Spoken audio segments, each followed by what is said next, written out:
Chaque tranche était équipée d'une cheminée de 125 mètres avec une section conique à 16 facettes, mesurant 18 mètres de diamètre extérieur à la base et 6,60 mètres au sommet.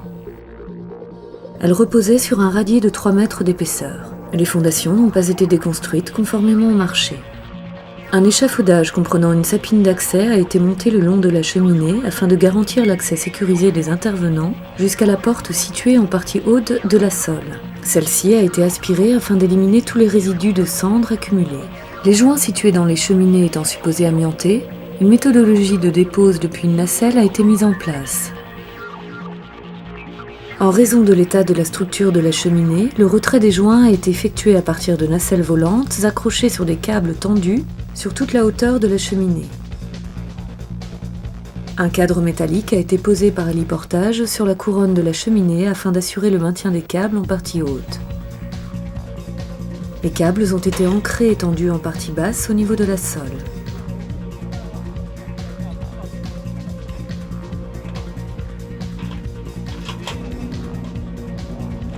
Donc quand on vient tangenter sur les faces intérieures, tous les angles sont tracés à l'extérieur.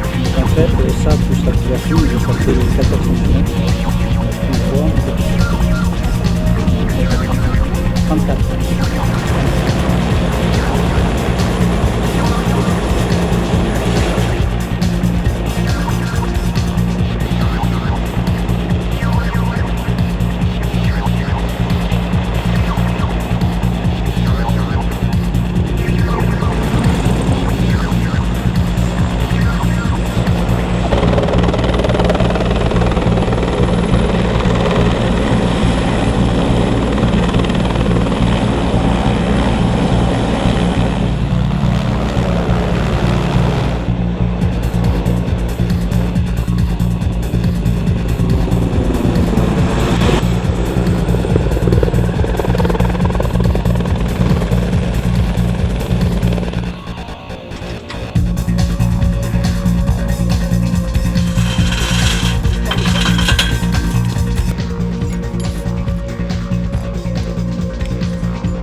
Les ouvertures en partie basse ont été obturées. Le sas 5 compartiments et les installations spécifiques ont été installés sur l'échafaudage extérieur à la cheminée, l'entrée en zone se faisant au niveau de la porte d'accès à la sole.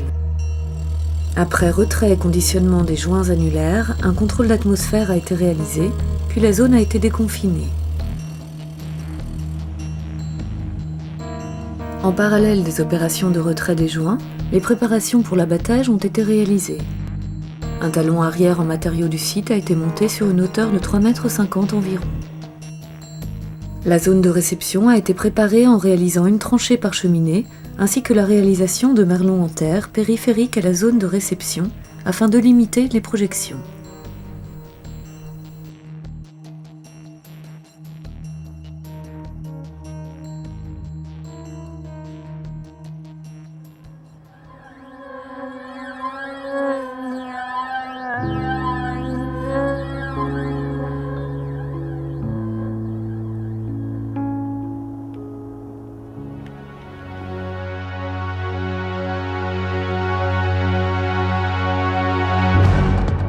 Les différents éléments non structurels présents à l'intérieur du rez-de-chaussée de chaque cheminée ont été retirés.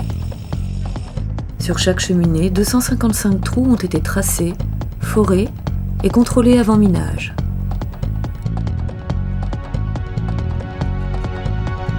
En une journée, les 510 trous ont été bourrés, chargés et contrôlés.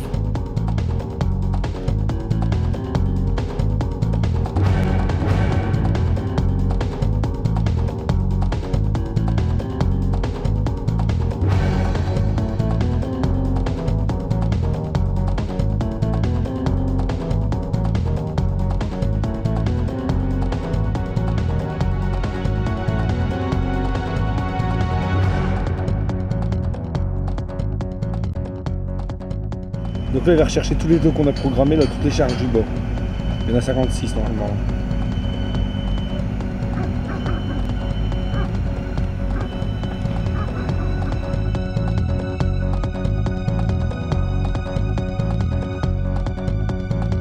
Un gardiennage 24 heures sur 24 a été réalisé afin d'éviter tout risque d'intrusion auprès des explosifs.